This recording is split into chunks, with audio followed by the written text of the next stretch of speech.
do? We're back again. Take two. Take two. We've already recorded the first 2 minutes of this once. Yeah, so... welcome to the Bearded Opinion. Again. Yeah, this is an EGX special. We're going to be doing a little bit different to the normal format. We'll be talking mainly about EGX and then ending with a few Metro stories rather than doing the typical games movie and game sort of setup. If you hear a ping there, it's just telling me that my OneDrive is 90% full. And again, and to set it up. Never mind. Yeah, so we left here at about 9:15. Yeah. We got to Birmingham for around about 11 o'clock. We got into EGX at about 15:15 after the whole group had turned up and we were together and had a family type reunion. It were a big family reunion. To see who everyone were there, go back to Monday's video and watch that. Yeah, we got in.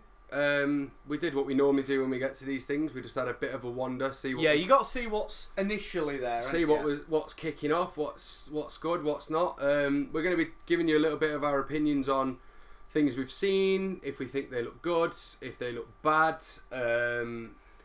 Yeah, so we'll dive straight in pretty much. So pretty much the first thing you see when you got into EGX, and you'll probably see this when you get into the video, was the retro game station that they've this year like properly done. Yeah. Like last year, the retro games was basically just a row of old consoles, and now it's like most of the floor was retro gaming, which was fantastic. You say retro? There was an Xbox 360. No, they're classed as retro gaming now, my friend. You know, we've got the Xbox One X out soon. The PlayStation 5's coming out next year. So, at the end of the day... Kill me. Yeah.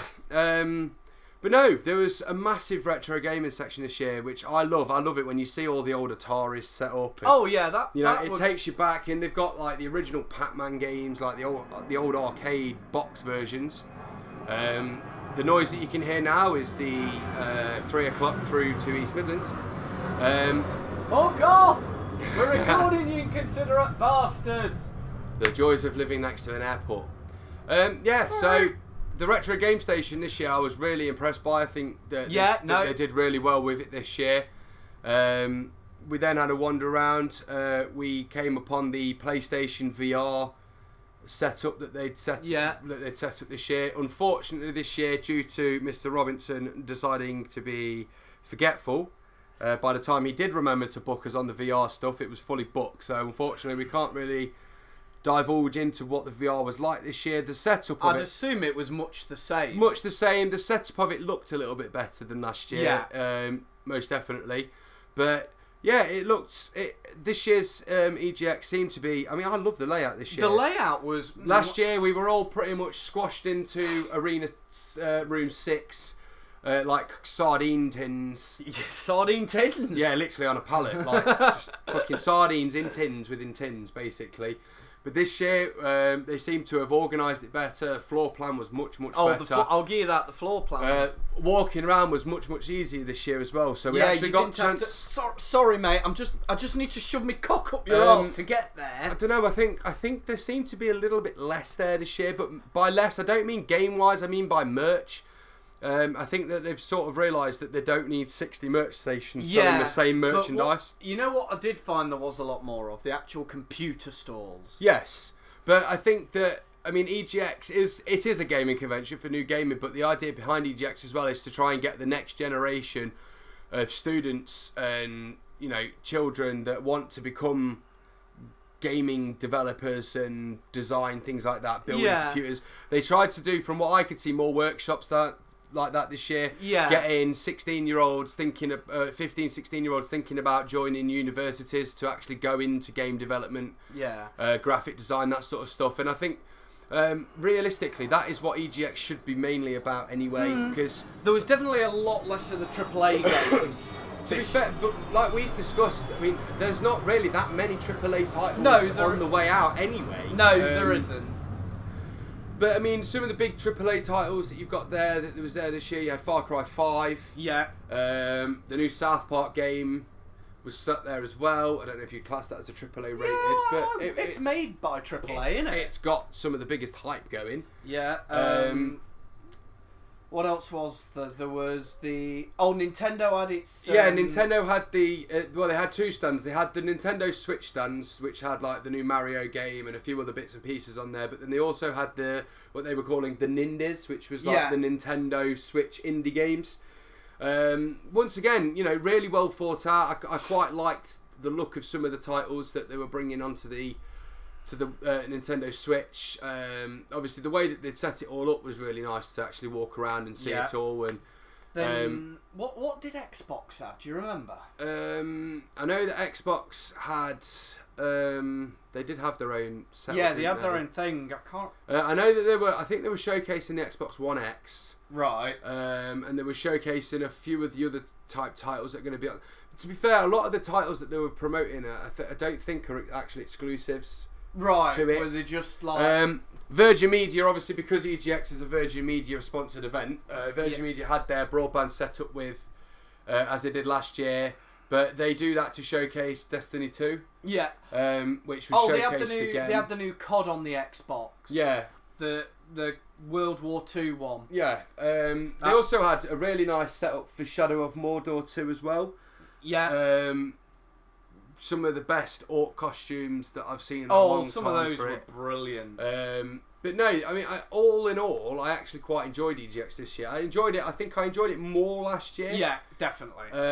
But I think that's because obviously we'd booked on to do the VR. We'd done other bits. Yeah. I mean, to be fair, this year I actually only had the opportunity to really play on one game. Because which one did you play on? I played on The Occupation. The Occupation. The Occupation was a smaller title. The game's actually been developed by 6 people. Right. But the engine of it is really good. I quite like the graphics of it. The game itself, you're basically a journalist that has got meetings in this research facility. It's set in mid-80s in Britain. And the idea is that you're this journalist. You've been tasked by someone to go in and find out what they're doing, basically, inside this building. You've managed to get yourself in for a couple of meetings. However, those couple of meetings aren't anywhere you really want to be going in the game, because you want to be going into the rooms that you're not supposed to find out what's going on at this research facility. A lot of sort of espionage, hiding. You know, most things in the game seem to be able to be picked up, looked into. I was actually chatting with a couple of the devs that were sat there about the game. They actually said that they knew of a few little problems with the game, a few things that are actually going to be changed by final release. The game was actually in alpha when they bought it to EGX this year. Right. It was still in its alpha stages, so there's a long way to go. Yeah. But overall, I actually quite enjoyed the game. It was quite a difficult sort of mind-thinking game. You're having to think about where you want to go. It tells you very clearly at the start of the game that there is no right or wrong way of playing the game. So you could pretty much do what you want to do in the game, and the game will react to what you've done and continue on like that. Which seems to be the new sort of format at the moment. It's sort of, they like to do these games that has a story arc through it, but you can attack that story arc any way you see fit. Yeah. Which I quite like. I like that idea, because then it stops things from being just too linear. Yeah. And don't get me wrong, I don't mind a linear story, but at the same time, I do prefer a game where you can come to it and it's basically, right, here's this map. Yeah. There you go. Somewhere in this map is the end of the game. Good luck. That's what I like. Right. I like that sort of. Yeah. You know, that's what you like. That's what I liked about it. It was that sort of. One of our friends, Sally, who was with us at the time, she said that it reminded her very much of the sort of not necessarily obviously story arc, completely different, but she said it reminded her a lot of Half-Life. Right. Half-Life 2, that sort of first person sneaking around, trying to find out sort of things. It's just, you know, I mean, the game I played it for about a good 15-20 minutes. And I quite enjoyed the 15-20 minutes that I did play in the game. I'm not going to lie, it was quite interesting. So it is a title that I'll now be looking for. Yeah. The one I played, because again I only played one. That's the thing. Unless you're there for the whole weekend, you're not going to play more than one or two. I mean, we didn't even bother looking to play the AAA rated titles. You know, I can tell you what the AAA games are going to be. play the previous one and imagine it with better graphics. Pretty much. And a slightly different story. Yeah. Slightly. Yeah. But I played the Peterson case. Okay. Which is it's my jam. It's a first-person survival horror game.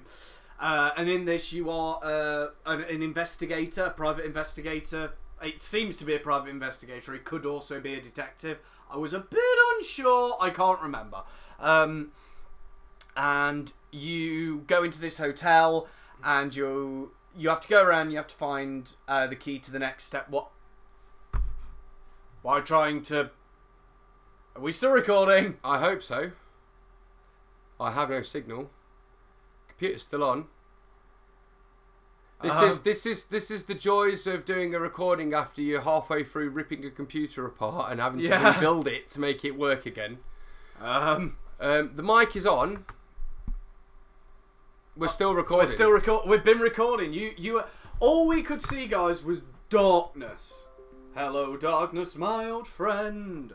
Anyway. Yeah. So we go into the Peterson case, and you go into this hotel, and you have to find out about these murders, and you know that I could rock. It was really good, solid. The graphics were on point. I didn't break it, so you know it can't be that bad. No. Because let's be honest, if anyone's going to break a game, it's going to be me. I'm the guy who managed to break Amnesia: The Dark Descent, something most people said couldn't be done. It can be done. I broke it. Yeah, it's solid. The only thing I found a bit weird is you used the use key, or the action key was F. Bizarre, but okay. It's normally E or left click. Yeah. Now, see, what I'm hoping is either they'll change that, or when it comes to full release, you'll have an option to map your keys. Because I've known some people who map the warp keys differently, like completely differently from WASD, due to whatever. But that's besides the point. The story itself seemed really solid. I got through the demo in about 15 minutes.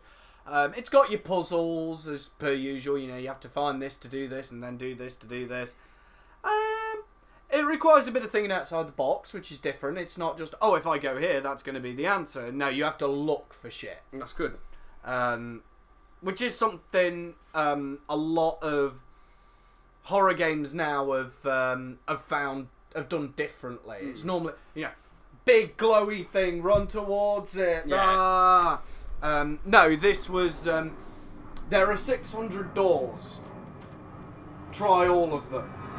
But that's good, because I'm not being funny, but a lot of the formats of games, especially puzzle type, adventure style games, like you say, you know, once you've played one, you've pretty much played them all, and I like the fact that they are now trying to change the way the format works. Yeah, like I say, with this, and I hope they don't go into the habit of, oh, people are whinging, it's a bit hard, we should make it, you know, so the next... If it's too hard for you, don't play it. Yeah. I was having another look at another style of that sort of... The devs were saying, no, they wouldn't call it horror survival, but I'm sorry, you're in the middle of a fucking, what looked like a dark field, trying to find your kidnapped sister. That would scream horror survival to me. Yeah. So that was Lake Ridden. Lake Ridden was a game I didn't get a chance to play on because there was only 2 computers set up for it, and the queues, although there wasn't like queues at the door, every time you go back to it, there was at least 2 or 3 waiting. And I could see why. I mean, graphically the game looked gorgeous. The idea behind that game is your sister is being kidnapped and you're trying to find her. It looked really interesting. I can't really comment too much on how it plays because, as I say, I only watched a few people playing it for a few minutes here or there. But from what I did see, it did interest me. It didn't look like there was any sort of weaponry or fighting in the game. It looked very much like you are just solving puzzles in a bid to try and find your sister. Yeah. But I quite like that anyway. I think in a lot of these games, if they try and put too much in, it takes away from what the whole game's supposed to be about. Yeah. And I don't think the game needed a combat setting anyway, so...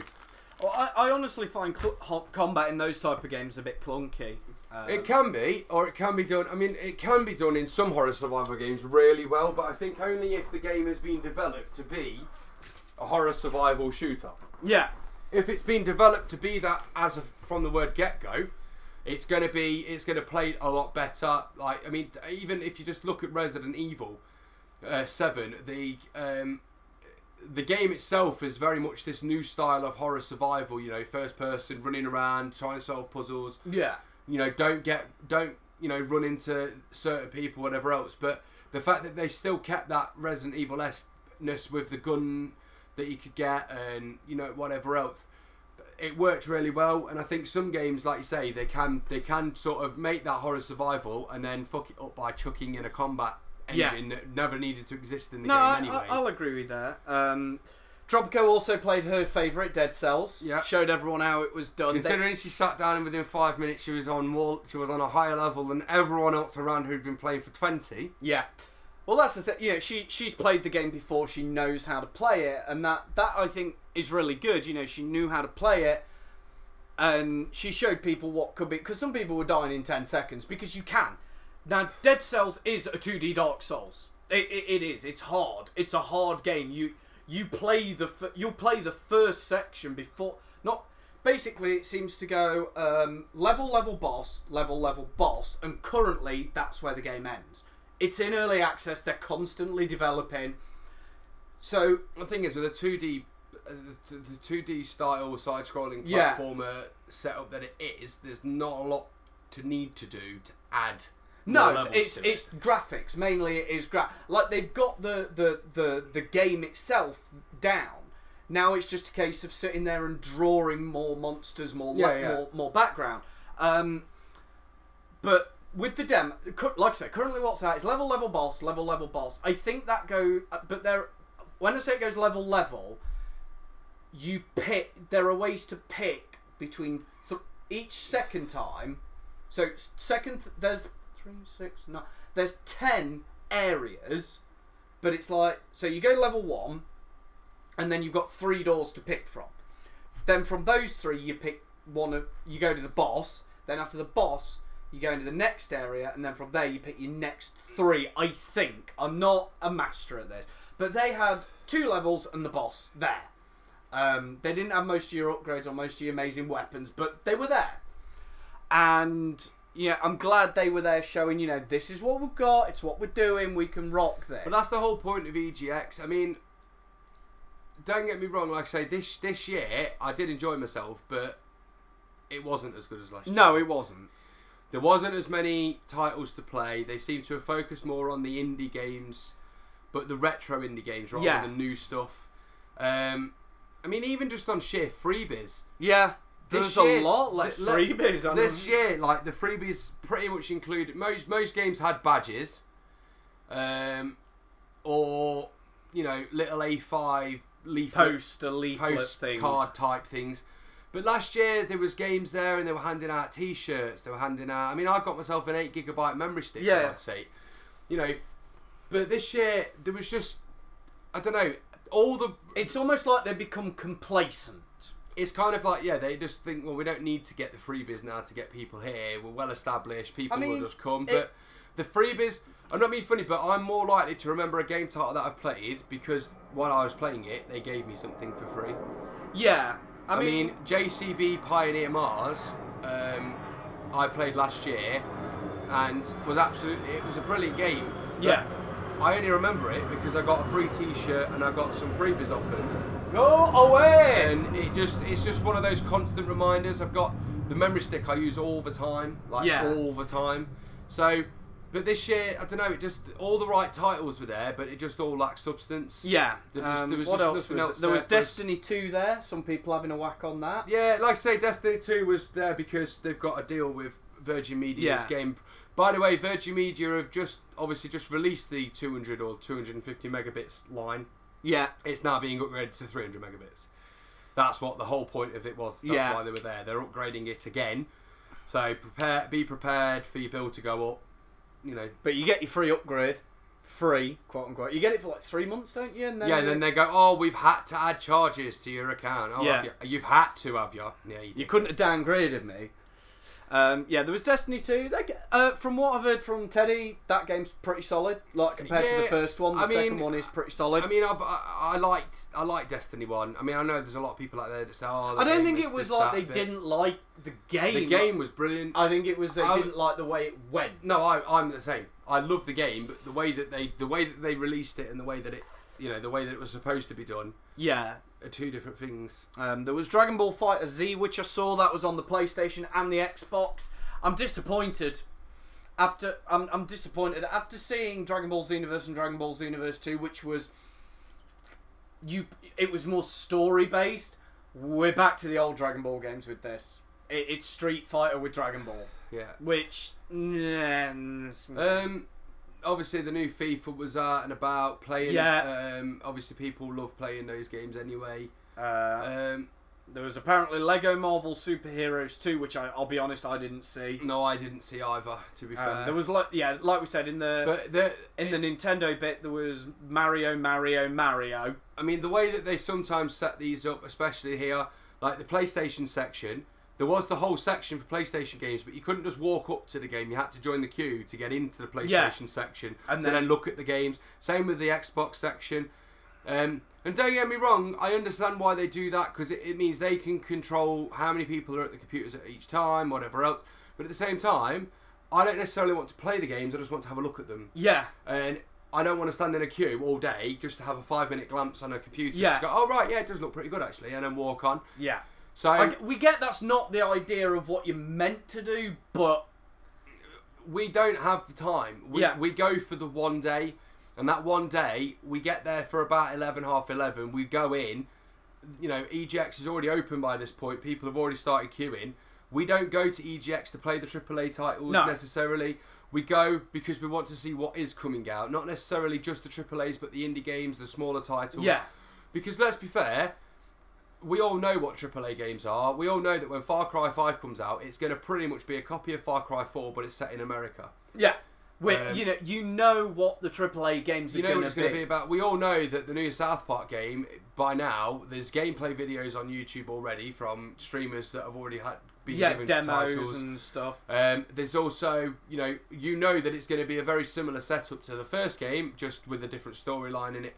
So you kind of get how they're going to go. FIFA 18, another game. I've played pretty much every FIFA game going, but I do know that FIFA 18 is going to be another FIFA game.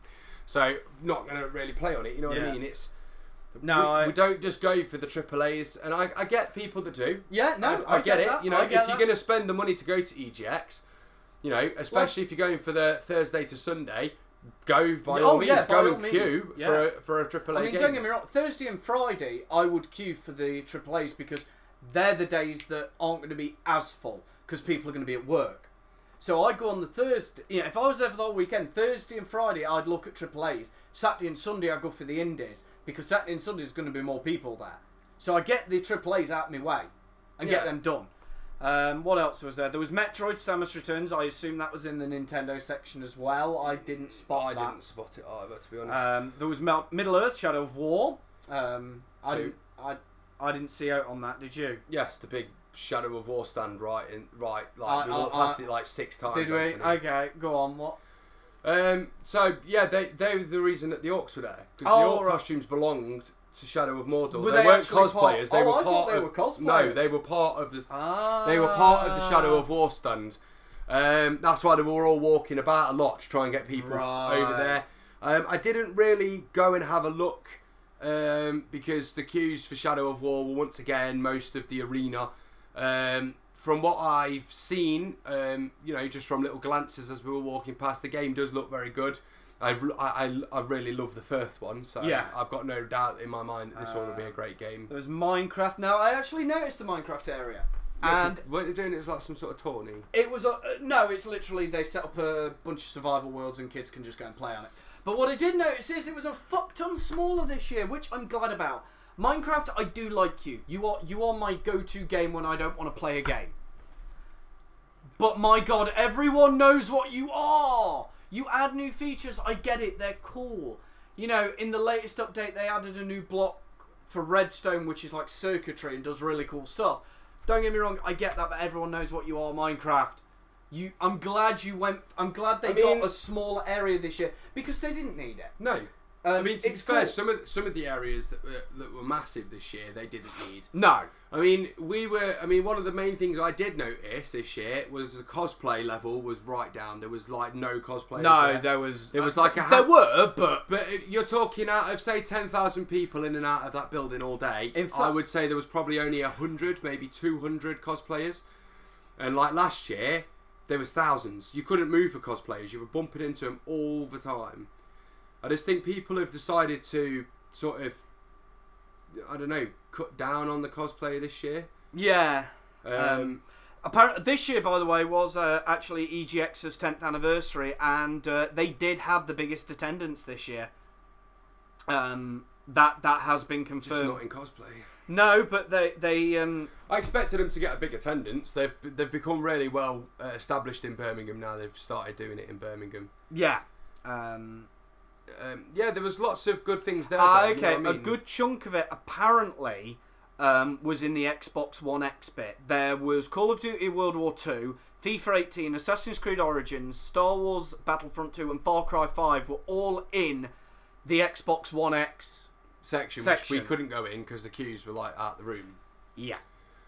But yeah, so that's where we had a little bit of an upset towards the end of the day. Well, you did. No, not every, but me and you Sally and Sally did. Yeah. We'd gone to outside Xbox, outside Extra.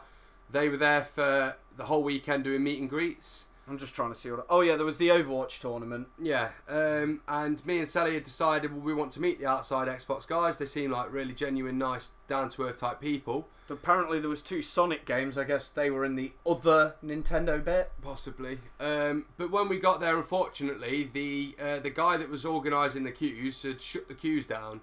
Ladies and gentlemen, welcome to Surprise Surprise. Guess what other game was there? If I tell you it's made by Bethesda, I don't know. What game have they re-released every year for the past 10 years? Skyrim? Yeah. Skyrim. I didn't, but Skyrim apparently was there. Probably for the VR stuff. Possibly, but what next? Can I play Skyrim on my shoes? It's going to get that way. It is. Bethesda, stop it. You made a good game. We get it. Make another one. So we had a little bit of an upset because the guy shut down the outside Xbox meet and greet queues before basically at the time we were told to get there. That's when the queues shut.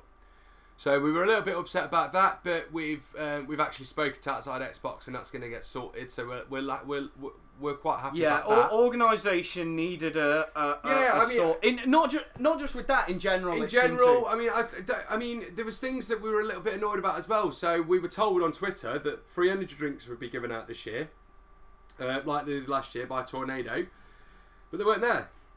Or either that, or they were fucking hiding from us. Or they were hiding. I mean, well, to be fair, I didn't see anyone drinking any. No, I didn't. They were fucking. Must have been hiding. Everyone was drinking Monster and Rockstar, but they'd been going to the vending machines into the shops. Yeah. Inside the arena for that, but there was no free energy drinks this year, which was a bit of an upset, really. I mean, I'm not saying that we just go for the free energy drinks. No. It's definitely a perk about going, but no, I get what you mean. It was just a little bit kind of upsetting, but it's very possible with the biggest attendance that on the Thursday and the Friday they just got wiped out. Possibly.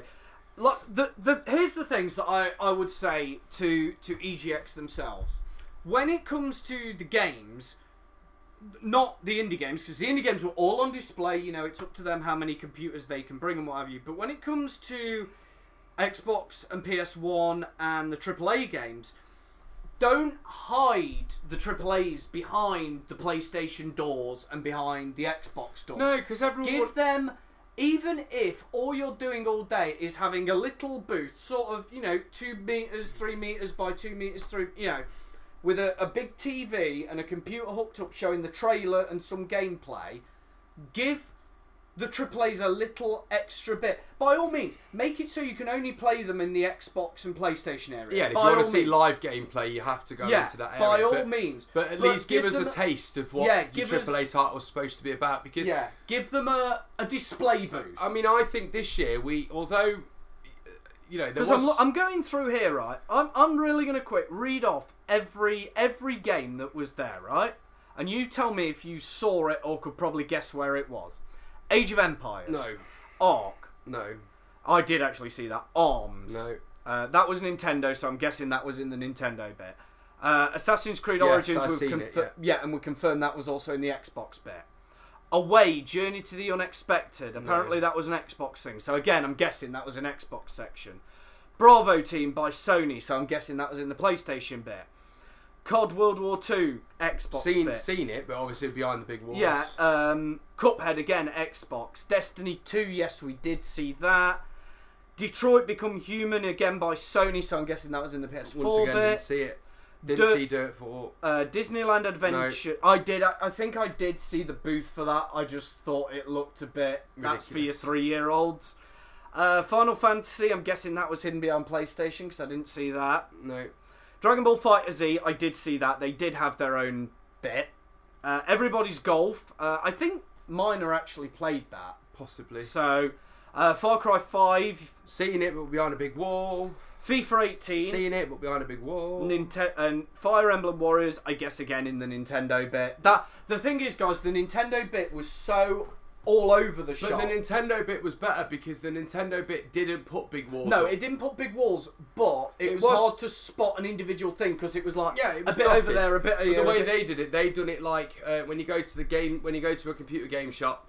And they have the console in a glass case, controller sticking out of it. That's how Nintendo set theirs up, which is why they got more of a footfall through their games because people could just literally rock up, have 5 minutes, and walk off again. Yeah, you had Forza Motorsport 7, which is Microsoft, so again I'm guessing Xbox area. GT Sport, which is Sony, so so that's Sony. So again I'm guessing PlayStation. Heroes of the Storm, I did see. Hidden Agenda, Sony. I'm guessing where that was. Hunt Down, Xbox.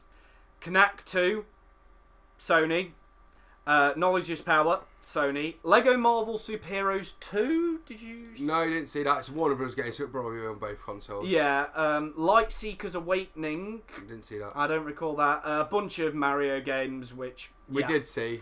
Metroid again is Nintendo. I'm guessing it was there. Shadow of War. Yeah. Minecraft we saw. Monster Hunter Stories and Monster Hunter World. Both I'm guessing were in the Nintendo area. NBA 2K18, which has its own controversy going on. I'm not going to get into that. It's basically there in the world of microtransactions now. Cool. Well, it's not cool, but... Yeah. No, it's a dick move, but no one cares. Don't buy the fucking game, or... just don't buy the microtransactions, and guess what? It'll stop within one generation of games. Yeah. A Bandai game. So I Ni no Kuni. Ni no Kuni 2 apparently. Didn't see. No, I did. I did see that. It actually looked really good. It was in its own little area, which is cool. If you want to do your own little fenced off area, that's fine. Overwatch we tournament. Saw. PUBG, yes, that was its own little tournament. Project Cars 2, I might have seen that. I can't recall. I think that was also PlayStation areas. Was it? But was that the other PlayStation area? Because they had one that was boxed and one that wasn't. Could have been. Yeah. RoboCraft Infinity, I don't recall that. Rush was Microsoft. I think I did see something to do with that, though. Sea of Thieves, we definitely saw. That was its own little thing, wasn't it?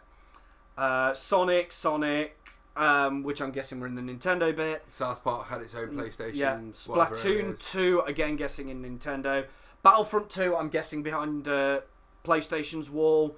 Street Fighter 5, I did see. I actually saw someone playing that. Super Lucky Tail is Microsoft, so I'm guessing in Xbox. Super Mario Odyssey, again guessing it was in the Nintendo bit. Skyrim, God knows where that was, but... Probably PC, VR section. Yeah, possibly. Ninjago, that was definitely VR. I recall seeing that on a tweet or something. Total Warhammer, I did see. Uncharted, I did see. You did see. And WWE 2K18. Also saw. But out of those games... half of them were behind. Half of them were behind walls that you had to basically queue up for. Now, I get it. You don't want everyone rushing in and standing behind the computers because then you can't see what's going on. But still, we want to see. We go to these things to have at least have a look at the AAA titles. So yeah, like I say, the way I do it is literally have one long row one long row, Xbox, PlayStation, and then just let them have a TV hooked up to a laptop, just playing the demo.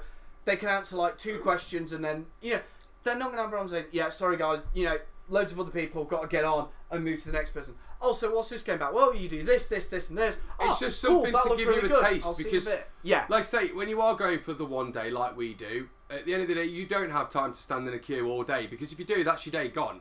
And there's no guarantee by the time you get to the end of that queue that you're actually going to get in and play the game anyway, because if you're there till like 6, 7 o'clock, that's it. It's too late. I mean, what I saw is most of the queues, from what I saw, you were queuing for about hour and a half, which doesn't sound a long time, but it is. But when you're in there, then you've got to think, what do you want to do? What do you want to see? Are you allowed to pick what you want to look at and see, or do you just say, get told, go play that? Yeah. Well, what if that's WWE 2K18? I don't want to play that. No. Like, I do not want to play that.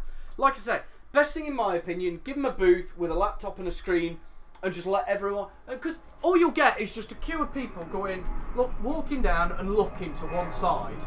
I quite enjoyed it. I mean, last year, the only real PC parts type people were pretty much PC specialists. Yeah. They were there again this year, showcasing some of their new machines. I mean, they had an absolutely gorgeous R9 setup that was like $6. Oh yeah, they did. But we had the Corsair stand. We had, although it makes me sick, we had the Alienware stand. The thing is, I've not got a problem with the Alienware builds. I've got a problem with the Alienware price tags. Yes, but you had quite a lot of PC part stands, which I think is good because they're starting to realise now that a lot of gaming is happening more and more on the PC. Yeah. Again, and they needed to sort of showcase the sort of bits and bobs you can get for your PC. Okay, a lot of the Bandai Namco stuff, they did have their own bit near Sega, because it was Sega and Nintendo, so there's your 2 bits, and then Bandai were across the way, so I'm guessing that was all sort of in that area where there was the giant rabbit for Mario. Twitch this year had their own tent. Yeah, they had a fucking tent. Last year they had a stage and which was cameras. Just playing TwitchCon. Yeah, and this year they had a full-on tented stage within the arena. Just to show you how and then big Twitch are HP getting. was showing off their new... And then there was the other Nintendo bit, and then, HP had their new thing on display, didn't they? The Omen. Yes, that's it, yeah. There was a Predator X21 there, by Acer again. They had a couple of their sort of portable, with quote marks, gaming laptops, because they're not portable. Any gaming laptop that comes in a flight case the size of a desk, generally I wouldn't class as portable. Are you sure? What? Are you sure that that's not... No, I'm on about you. Are you sure that that's that they're not portable? Well, it's portable in as much as anyone wants to carry around a fucking flight case. True. But yeah, they come with a £9,000 price tag, ladies and gents. But to be fair, for a laptop, you're getting some amazing bit of kit. Oh yeah, you've 2 got GTX 1080s. Yeah. You get all sorts of fucking 21-inch curved screen on your laptop. The whole thing has basically been set up as an orgasm wet dream to any gamer that wants a laptop. Don't get me wrong, you can rock... Doesn't it have like a pull-out mouse as well? Yeah, there's like a magnetic keypad. On one side, it's a trackpad. On the other side, it's your numerical keypad. And it just... Literally, you just hover it near it and it will just snap out of your hand and like connecting with magnets. Yeah. Like this thing, you can... the idea is, I think, you're supposed to be able to rock up with that and your gaming headset, whichever you prefer, be it your Corsair, your Razer, or your whatever. Sit down wherever you go, grab the Ethernet cable that's been left for you, and hope to God you got 2 power sockets, as it takes 2. Yeah. Yes, 2 power bricks to power it up. 2 300-watt power bricks. Yeah. To power up each graphics card, which is fucking amazing anyway. But yeah, that was possibly one of the greatest PCs I've seen. The X21, and to see one in person as well, because I sent him a video just jokingly saying, yeah, I'll have this for Christmas, like a few days before EGX. We then go to EGX and lo and behold there's a fucking Acer X21 sat there, and they are orgasmic to look at. They to are give you an idea, guys, this thing in its case is bigger than a 27-inch iMac. Yeah, you could fit 3 of them in the flight case. Yeah, this thing is ridiculously big. But if you want to be able to say go on holiday with your gaming PC setup, this would definitely. Oh yeah. If mummy is dragging you away and your mummy is related to Bill Gates in some way, just say, "Mummy, ring Uncle Bill and let me know I want that." Yeah. And then I'll go on holiday with you. Cause shit the bed, kid. In fact, if you're gonna get this, just sell your desktop. Don't even bother with a desktop. Yeah, because you could just literally come back, get yourself a fully fanned docking station, and another screen, and you're slot away. it in. Yeah, another screen and a docking station, you're away. But this thing is literally, I think what they're trying to gear it towards is the hardcore players, and get it to the point where these hardcore players will obviously get given these by the through sponsorship. They'll rock up with their headphones to these gaming tournaments. They'll just rock up to a desk with a load of docking stations and just go clink, swing, and they've got all their keyboard settings and stuff. So at the minute when they rock up to these tournaments, some of the pros, they're allowed, I think it's like half an hour where they go into the game and do all the settings. I think the idea is you'll be able to rock up with this and just plug in. This will be your game station in a case. But yeah, so like we say, it was good though. It was a good year. We all had fun, as you should expect. It's definitely something that we'll be going to again next year, because we do enjoy going. Like I say, the only thing I'd like to see is have these AAA games just give them a fucking just more accessible. Like I say, we don't always necessarily want to play them. We just want to be able to see them. Yeah, just give them a little area. But nevertheless, this year EGX was a win. It was definitely worth going to. I mean, for the cost of just the day ticket, it's worth it anyway. Well, that's the thing. I mean, by the time it's 20 quid for a day ticket. What are you gonna do for? I think it's open until 7 at night. What are you gonna do for 8 hours or 9 hours? It costs you 20 quid. Short of. I'm not being funny, but you pay how much for a football ticket nowadays? About 50 quid, depending on your team. Right. 30 to 50 quid, and even then, that's only like a 3-hour experience. Yeah. What? And don't some of these Premiership clubs go up to the hundreds now? Like some of the top teams, like Arsenal. Like Arsenal is something like 150 quid. Yeah.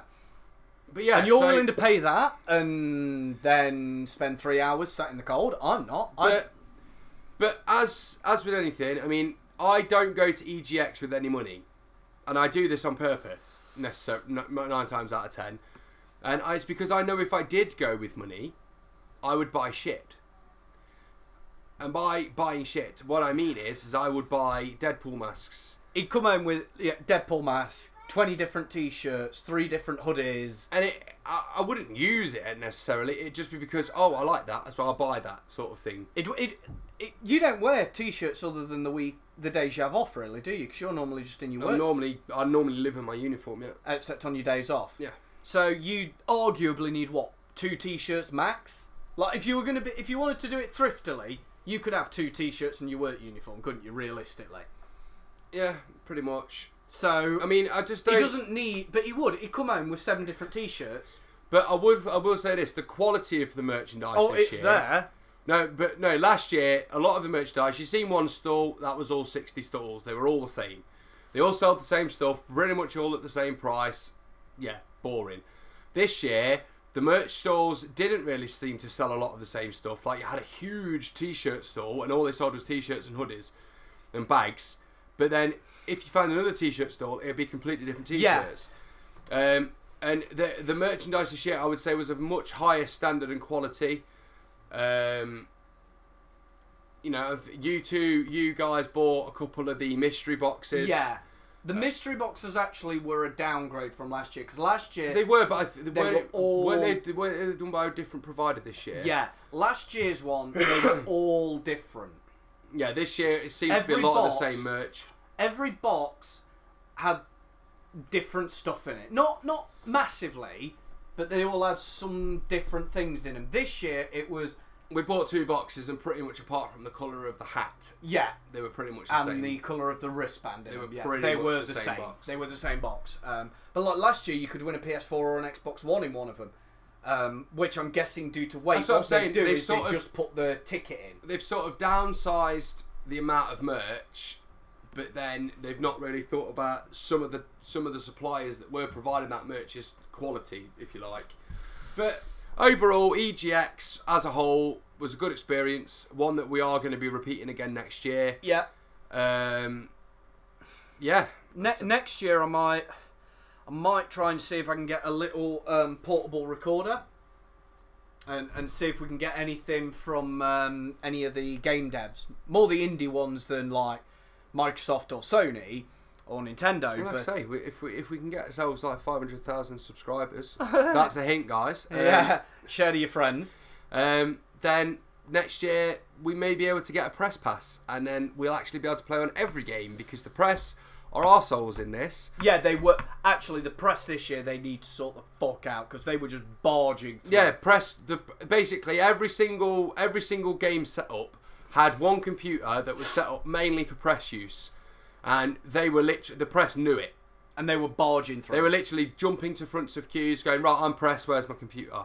And I get it, you know, the press are there, they have to play pretty much every game to be able to write, you know, about the best games, the worst games, whatever else. But to the devs, tell them, hold on, fuck off back to the end of the queue. Yeah, but it's kind of, I get that they need a little bit of priority, but at the same time, the way that they were doing it was just, I think, downright rude in some cases. Yeah, it was. The press were rude. But yeah, I mean, overall, like I said, I am going to see if I can get a proper portable recorder, and we'll see if we can get anything. And yeah, so that was EGX, guys. To end the day, we actually went and played a bit of D&D. Yeah, we did. You got right into it. You did. Yeah, I quite enjoyed it, actually. You were into that. I didn't think you would be. No, I always thought I might enjoy D&D, but it was one of those things. It's like, I don't know if I'm ever going to go and play it. But then, well, the thing is, you did a one shot. To play an actual session, you would need to be able to free yourself up normally once a week or once every couple of weeks, and be able to have sort of 4 hours at least every week to play a proper game. Yeah, every week or every 2 weeks, and you probably can't do that guaranteed times. No, but you know, the little small campaign that we played through, I really enjoyed. Yeah. Yeah. It was another good experience, but it's almost a little bit depressing to say that I enjoyed the game of D&D more than the EGX walk around. So I mean, they actually had a really good board game set up this year. Yeah, at they EGX. did actually. So maybe they could potentially EGX had a little bit of a D&D setup. Yeah. You know, I mean, at the end of the day, D&D now has actually branched into the video game world. You know. So I don't see why they couldn't potentially set it up. D&D was fun. I really didn't expect you to get into it as much as you did. But I tell you what, guys, for those of you who know D&D, what was funny is Callum, his experience is with the TV show's Community. Now in Community, what I have now discovered and realised after playing it properly myself is they play 3rd edition. Yeah. We were playing... Now in 3rd edition, you roll... You know, you were like, what do I have to roll for this? Nothing, just say you're going to... In 3rd edition, you would have been spot on. Because it was, I want to walk to the other side of the room. Right, roll a d20. And you've tripped over a hole in the floor. In 5th ed, you don't do that. Right. In 5th ed, it's... Right, I want to walk across the room. That's fine. I want to examine the room. Now you roll. Yeah. But in 3rd ed, it was, I want to walk across the room. Right, okay, roll for that. I want to look at the room. Right, roll for that. What are you looking for? Oh, I want to see if I can see this. Right, roll for that. So you'd have 3 rolls, and you've done the same as 1 roll in 5e, which we were playing. Yeah. But that was amusing to me when I realised, like, oh, that's why, because he knows Community, so he's trying to play 3rd edition. Yeah, but I don't know. No, you didn't. Like you say, first experience playing D&D, absolutely loved it. We have decided as a group that it's something that will probably carry on as an EGX type anniversary type D&D game. I honestly think we should try and do different games though, because there's a lot of the games that similar but are very different, if that makes any sense. Yeah, but yeah, overall the whole day, brilliant day. We really enjoyed it. We will be going again next year, so you will be hearing more about EGX from us. Yeah, this time next year, in around 12 months' time. So. What we're going to do now is we're going to move into our Metro news stories. Actually, before we do that, last night I went to see Kingsman: The Golden Circle. Was it good? It was. To give you guys a brief thing without spoiling, not as good as the first one. If you view the first one as Austin Powers without the stupidity, This one added a little bit of stupidity in, which sort of put it more back into the Austin Powers role for me, and I was sort of like, eh. Well, I will tell you now that it is almost on par with its box office takings. Yeah.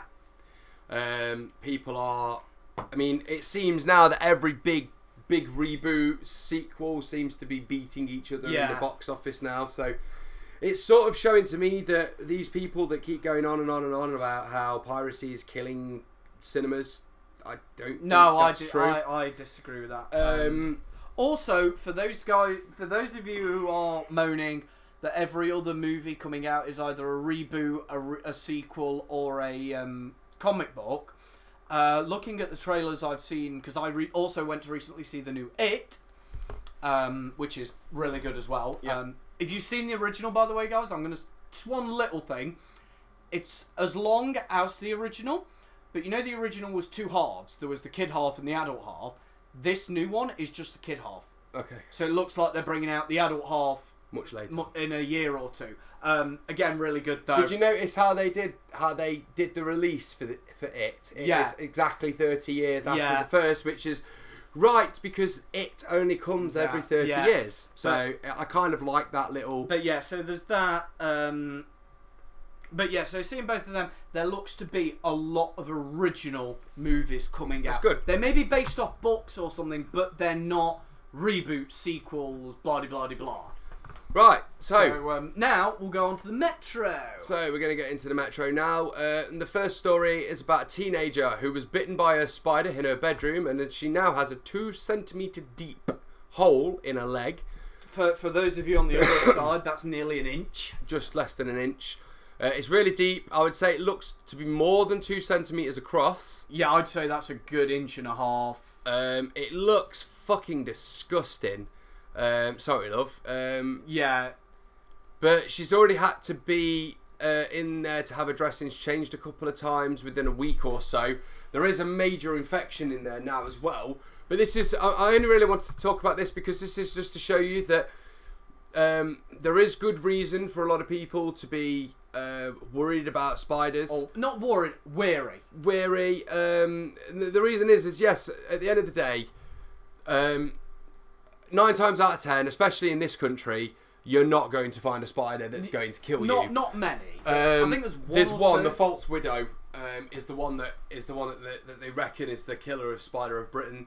This doesn't seem to have said anywhere that this is about some sort of spider. I mean, this is in Sussex, to give you a hint. It's not going to be a deadly spider, but she obviously has had an instant reaction. Yeah, it says she didn't visit doctor until 3 weeks later, and then the doctor said to head to A&E. Now, honestly, if a spider bite doesn't really go within a couple of days, go to the doctor. I think she could have been fine if she'd have gone to the doctor after a couple of days. I think what's obviously happened, she's been bitten by the spider, she's scratched it, she's left it, she's left it, she's scratched it, she's left it, and then infection's got in, and it's the infection that's actually eating away at her foot. But the spider itself they don't seem to know what spider it was. I'm guessing that with the fact that it's in Britain, I'm guessing it'll be one of these pregnant garden spiders that are making their way into houses now. Yeah. And I mean, don't get me wrong, you know, this little bite has caused a massive mess on her ankle. I mean, it could have been a false widow, but I wouldn't have thought so. I mean, to me, it looks very much like it was originally a small spider bite, and she's just scratched it and got on. Yeah, it's just gone bad. But it's just one of those things. Just at the end of the day, you're not going to be able to get rid of every spider in your home, but if you're worried about it, just do a quick 2-minute check around the bedroom before you go to sleep. But it's a shame that she's obviously, had to go through this. Yeah, I'd imagine it's really fucking painful. Oh, I would say so. Because it's like literally on her ankle bone, so it's like every time she moves her foot, I can imagine that sort of squelching. She can't be moving. She can't be moving that much. But yeah, just have a good look around for spiders around in the bedroom before you go to sleep is what I would say. Yeah. Right, next one. Proud widow keeps her husband's 8-foot cock alive 5 years after his death.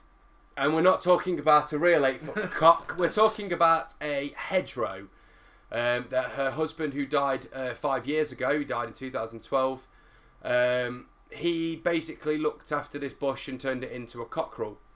It looks very much like it started out as supposed to be a fucking love heart. Yeah, it does almost. And then he kind of cut wrong. But yeah. But no, she's managed to keep this 8-foot cock alive. It is a cockerel. It's just one of those nice little stories, really, that yeah. That you hear of. You know, you don't hear many nice stories in the news. It started out as an overgrown conifer tree. But he slowly started to change it because it was too big. Well, conifer trees can get fucking massive. Yeah.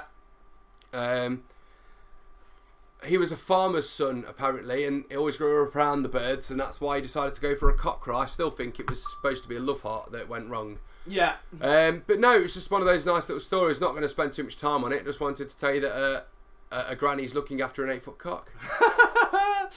This one, however, he wanted to laugh at. This is about what looks to be a black Labrador doggy has gone around a field in Suffolk. His local park. And has found a 10-inch black dildo, ladies and gentlemen, in a bush. So, girls, if you're missing a 10-inch dildo, doggy fell here, out your bucket. Doggy here has found it. His name is Tyson, this dog.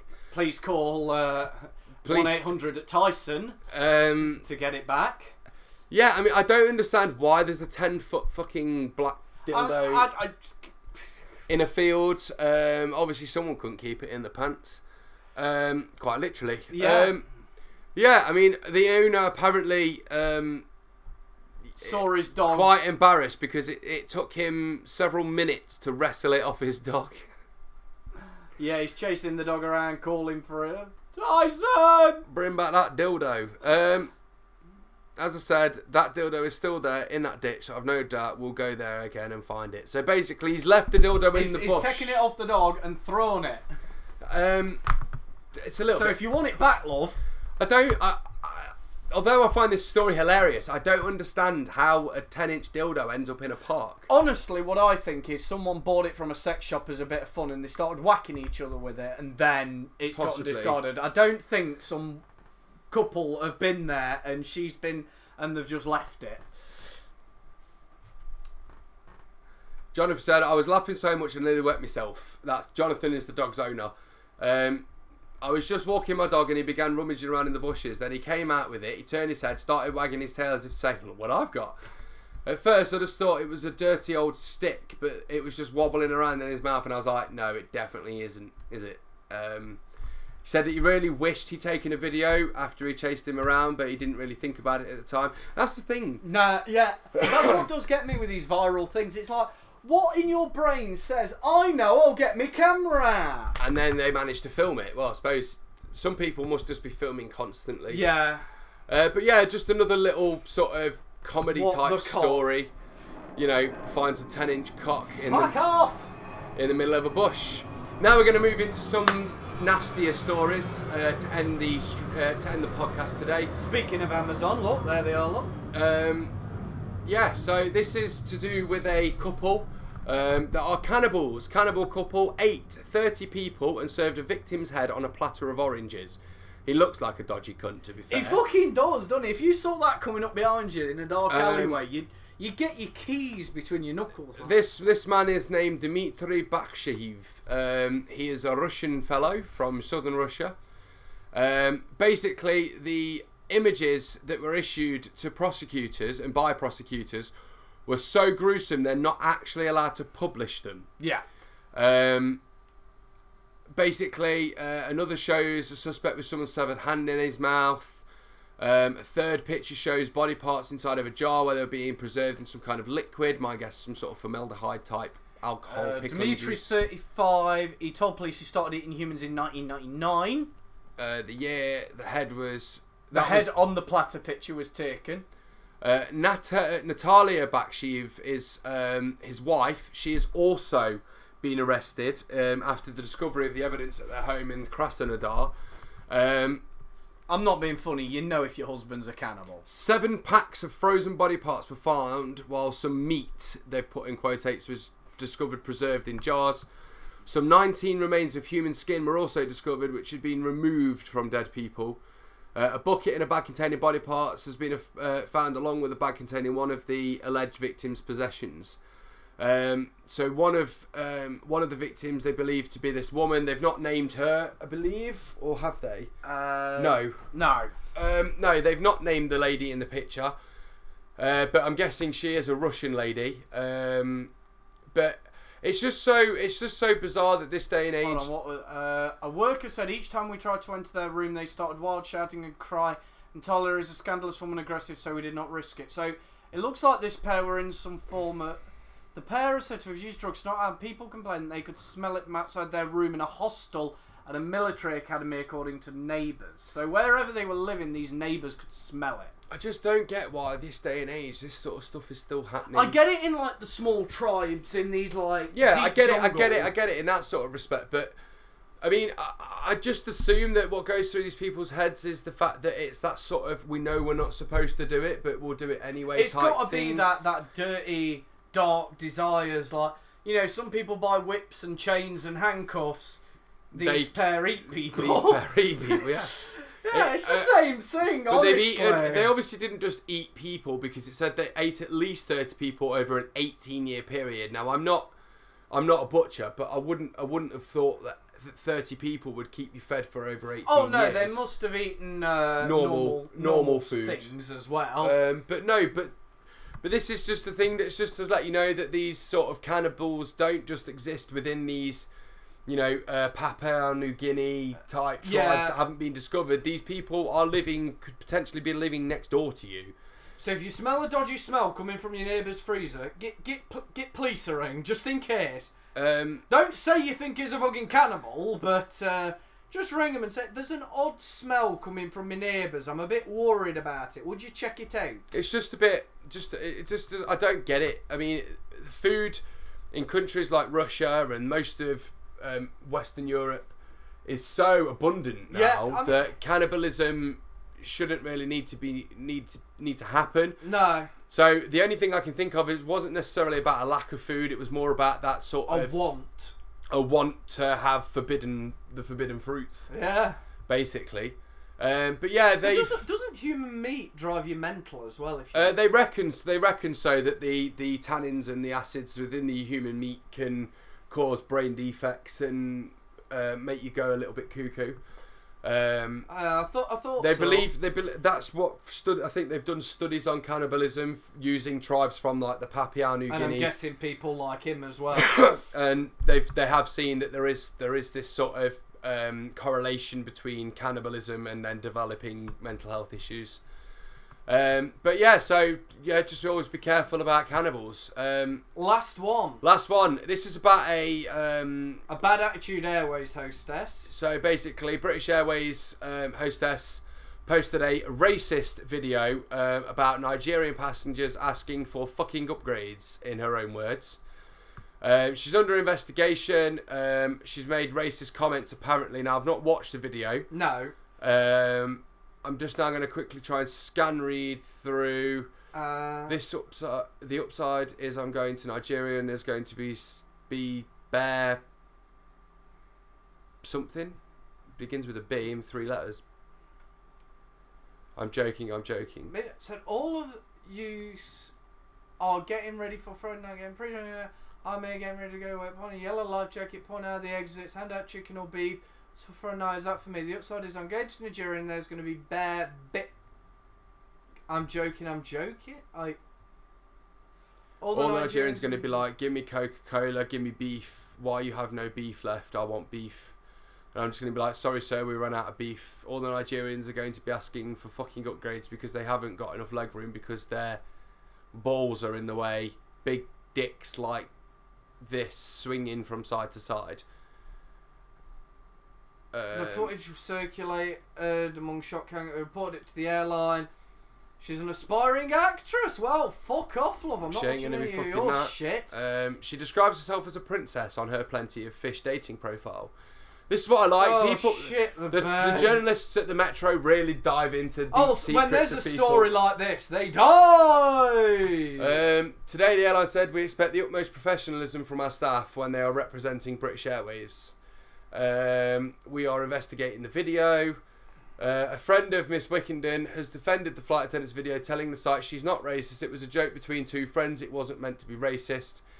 She is not saying she dislikes Nigerians. She is not saying that anyone is better than anyone else. The friend added, she is very upset now because the whole world knows her face and thinks she's a racist. Well, she's come across as one. She's come across as a racist. All the Nigerians are going to be asking for fucking upgrades because they haven't got enough leg room because of their balls are in their way. Big dicks like this swinging from side to side. So it is racist because what she's doing is basically saying, well, they're Nigerians, so they're going to have big black balls and a big dick. So it's kind of, if not racism, it's kind of stereotyping them. And it's just not politically correct, especially when you're in a business where you are supposed to... If she'd done it in the club with a couple of her mates, it's different. But the problem is, it's not... I don't think British Airways themselves are calling her racist. They're going, you are representing our company. This is not our company. What are you doing, you thick bitch? At the end of the day, I think she's possibly was meant to have sent this to a friend as a joke. But at the end of the day, there's a time and a place for doing stuff like that and doing it while you're on shift or just before you shift. But at the end of the day, you're in uniform. Yeah, you're at work. Which means it doesn't matter if you're in uniform and you're sat on your front garden or you're sat on the plane or you're sat in the terminal, you're at work. The minute you put your uniform on, that means that you are now a representative of the company. And that means that you are the face of the public image of that company while you're in that uniform. People are gonna associate your cough, your uniform with. Well, let's put it like this way. If you got in a car accident on the way to work with a black guy and said you fucking, they're gonna go, not just you're racist. They're gonna go, Halfords is racist. Yes. So I work for Halfords. And I'll tell you a story now. There was once a guy years and years ago who worked for the company.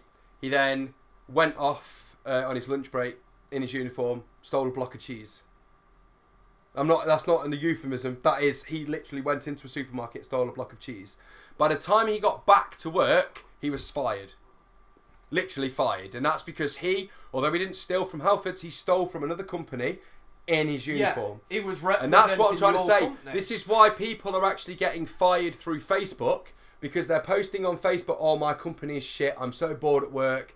I wish I wish my boss would go and take a fucking high jump, whatever else. You can't do that because you are representing a business. And unfortunately, corporate law and the way that corporations work is they will fuck you over if you demean their image at all. What people are doing now to do that? You know these spotted sites that have come up? Spotted Loughborough, spotted Derby, spotted whatever. London, spotted fucking Yorkshire, whatever. People have been messaging them to whinge about it. Yeah. And then these places, so they still get their whinge, but it's anonymous. Yeah. Yeah, I get it, but I mean, at the same time, at the end of the day, if you don't like the company you work for, leave. If you don't like things you have to deal with in your job, leave.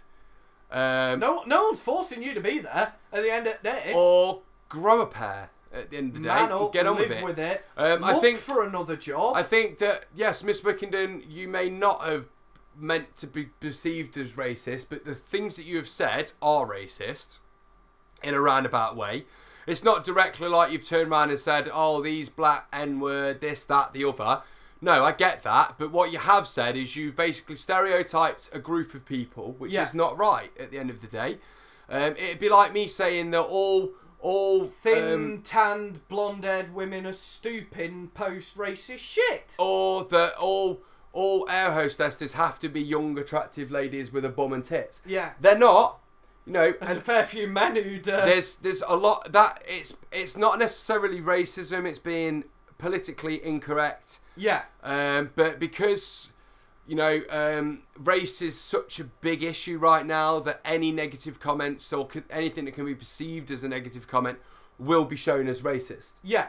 And that doesn't matter if you're white and you're saying something about someone who's black, or if you're Middle Eastern and you're saying something about a white man, or whatever. Any combination. At the end of the day, racism is racism, and this is fucked up, bitch. This is the sort of thing, and I do hope that that maybe this can be resolved and she may be able to keep her job, because I think that I don't think. But I think British Airways will risk their. But I believe that reputation But I on believe her. I believe that she has She'll well be and truly gone. lost the job, which is which you know, I mean, it is fair.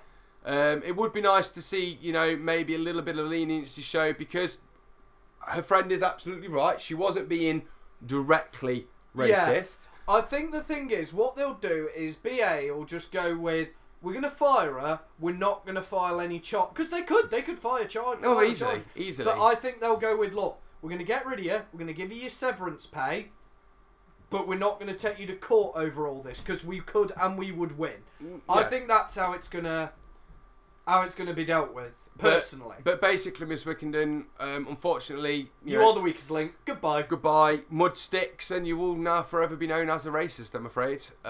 It's just the way it goes. You know, like Although I'm not being funny, they say everyone knows her face and all the rest of it. I would not notice her from another blonde, tan, thin girl walking down the street, would you? No. And the people that are going to know her face are people that know her, people that have seen her or live around her. Yeah. Most of Britain, they'll just see her as they're another going to white see girl they're going to see you with- today, Miss Wickenden, and then tomorrow you'll be yesterday's news. And yeah, you're going to be that thought about. blonde air hostess who fucked up. You remember what she looked like? Well, I remember she was thin and blonde. Well, Do you remember her name? No, not really. what is her name anyway? Miss Wickenden. I've told you. I've said that like 6 times. Oh, does it not say her first name? Joanne. Joanne See, I Wickenden. forgot about Joanne in But yeah, so 15 minutes. so basically, yeah. Watch yourself if you're at work. Be careful what you're saying, because what you will say will more than likely offend somebody. I know that's kind of a backwards type thing, considering we're supposed to live in a world with free speech, but at the same time, you know, people are fickle, and It's the thing is, you can say a lot within reason. It's just, don't segregate a community for one person. Yeah, I'm sure she slept with a black man who had a dick like a baby's arm. It doesn't mean that every black man does, and every black man, if you want to prove me wrong, please don't. I'll take your fucking word for it. I don't need nor want proof. we do not need nudes, so please don't send nudes. If you want to send nudes, send them to turnabout.tech at... Okay, so the final news Oh, story. he's found one. Here we go. The final news story of today is a benefits cheat was caught taking photos of herself snorkeling. And doodly-doo again. And go away, audacity.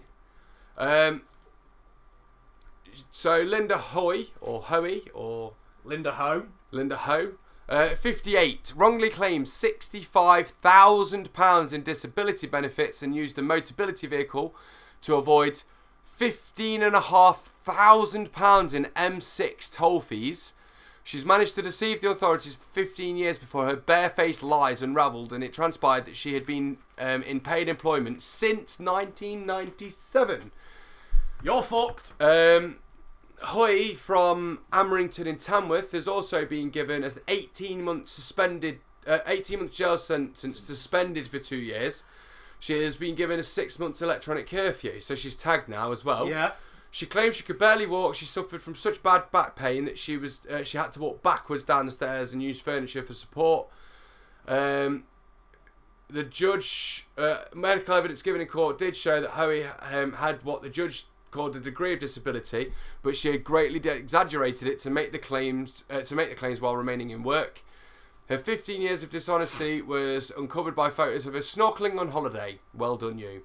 And obviously she's in so much back pain that she has to walk backwards, but she can climb on what looks to be on the back of a fucking motorcycle. It's one of them Or off-road quad bikes, yeah. Which would hurt your back. And her colleagues also said in court that she'd carry trays of cups of tea. At the time you were telling these lies, you're actually going to work every day, driving yourself to work, observed walking, you lied. Her claims were nothing more than barefaced lies, which you continued in this court. I hardly think you merit the description your daughter gave you as someone to whom she could look up to as a role model. Yeah. Basically, the judge turned around and said, "You're a dirty benefits cheat, you're a twat, you're going down." Not in those words, because obviously he would be struck off from the law profession. However, Those were what he was probably thinking in his head. But yes, so that's it. That's the Bearded Opinion EGX special. Yeah, with Metro. With the Metro included, but that's because the Metro is our little baby in this. And that's it. I've been Callum. He's been Anthony. Bye. Bye.